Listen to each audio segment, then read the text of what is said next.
안녕하세요. 시골 목사입니다. 오늘은 열왕기하 2장을 살펴보시겠습니다. 2장에서는 엘리야가 사역을 끝내고 승천하는 것과 엘리사가 그 뒤를 잇는 장면을 볼 수 있습니다. 1절입니다. 여호와께서 회오리 바람으로 엘리야를 하늘로 올리고자 하실 때에 엘리야가 엘리사와 더불어 길갈에서 나가더니 길갈은 출애굽한 이스라엘 백성에게 만나가 그친 곳입니다. 2절입니다. 엘리야가 엘리사에게 이르되 청하건대 너는 여기 머물라 여호와께서 나를 베델로 보내시느니라 하니 엘리사가 이르되 여호와께서 살아계신과 당신의 영혼이 살아있음을 두고 맹세하노니 내가 당신을 떠나지 아니하겠나이다 하는지라. 이에 두 사람이 베델로 내려가니 베델에 있는 선지자의 제자들이 엘리사에게로 나와 그에게 이르되 여호와께서 오늘 당신의 선생을 당신의 머리 위로 데려가실 줄을 아시나이까 하니 이르되 나도 또한 아노니 너희는 잠잠하라 하니라.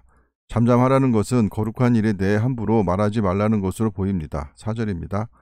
엘리야가 그에게 이르되 엘리사야 청하건대 너는 여기 머물라 여호와께서 나를 여리고로 보내시느니라. 엘리사가 이르되 여호와께서 살아계신과 당신의 영혼이 살아있음을 두고 맹세하노니 내가 당신을 떠나지 아니하겠나이다 하니라. 그들이 여리고에 이르매 여리고에 있는 선지자의 제자들이 엘리사에게 나와 이르되 여호와께서 오늘 당신의 선생을 당신의 머리 위로 데려가실 줄을 아시나이까 하니 엘리사가 이르되 나도 아노니 너희는 잠잠하라. 엘리야가 승천한다는 사실에 대해 베델과 여리고에 있는 생도들이 알고 있었던 것은 그들이 영감이 있었던 것이거나 천사들에게 들어서 아는 것으로 보입니다. 엘리야가 또 엘리사에게 이르되 청하건대 너는 여기 머물라 여호와께서 나를 요단으로 보내시느니라 하니 그가 이르되 여호와께서 살아계신과 당신의 영혼이 살아있음을 두고 맹세하노니 내가 당신을 떠나지 아니하겠나이다 하는지라. 이에 두 사람이 가니라. 엘리사가 엘리야의 반복된 시험을 통과했습니다. 7절입니다. 선지자의 제자 50명이 가서 멀리 서서 바라보매 그 두 사람이 요단가에 서 있더니 엘리야가 겉옷을 가지고 말아 물을 치매 물이 이리저리 갈라지고 두 사람이 마른 땅 위로 건너더라. 건너매 엘리야가 엘리사에게 이르되 나를 내게서 데려감을 당하기 전에 내가 네게 어떻게 할지를 구하라. 엘리사가 이르되 당신의 성령이 하시는 역사가 갑절이나 내게 있게 하소서 하는지라. 엘리사가 갑절을 요구한 것은 자신이 엘리야의 합법한 계승자이기 때문입니다. 10절입니다. 이르되 내가 어려운 일을 구하는도다. 그러나 나를 내게서 데려가시는 것을 내가 보면 그 일이 내게 이루어지려니와 그렇지 아니하면 이루어지지 아니하리라 하고 엘리야는 오직 하나님만을 경외하고 바라보면서 하나님의 뜻을 신뢰하였던 모범을 보여주었습니다. 11절입니다. 두 사람이 길을 가며 말하더니 불수레와 불말들이 두 사람을 갈라놓고 엘리야가 회오리 바람으로 하늘로 올라가더라. 엘리야가 에녹과 같이 육신이 죽지 않고 승천한 것은 그리스도의 재림 때 믿는 자들이 경험하게 될 휴거의 예표라고 할 수 있습니다. 후대의 유대인들은 메시아가 오시기 직전에 먼저 엘리야가 나타나리라고 믿었을 뿐만 아니라 또한 유대 문헌 가운데 기록하고 있는 바에 의하면 유대인들은 6월절에 엘리야가 갑자기 들어올 것을 예상하고 문을 잠그지 않았다고 하며 개들이 즐겁게 짖으면 그것이 엘리야가 오는 소식이라고 하여 가슴이 두근거렸다고 합니다. 엘리사가 보고 소리 지르되 내 아버지여 내 아버지여 이스라엘의 병거와 그 마병이여 하더니 다시 보이지 아니하는지라. 이에 엘리사가 자기의 옷을 잡아 둘로 찢고 옷을 찢는 것은 극도의 애통을 표시하는 관례적인 행동입니다. 13절입니다. 엘리야의 몸에서 떨어진 겉옷을 주워 가지고 돌아와 요단 언덕에 서서 엘리야의 몸에서 떨어진 그의 겉옷을 가지고 물을 치며 이르되 엘리야의 하나님 여호와는 어디 계시니이까 하고 그도 물을 치매 물이 이리저리 갈라지고 엘리사가 건너니라. 탄식하다가 물이 갈라져서 놀랐을 것으로 보입니다. 15절입니다.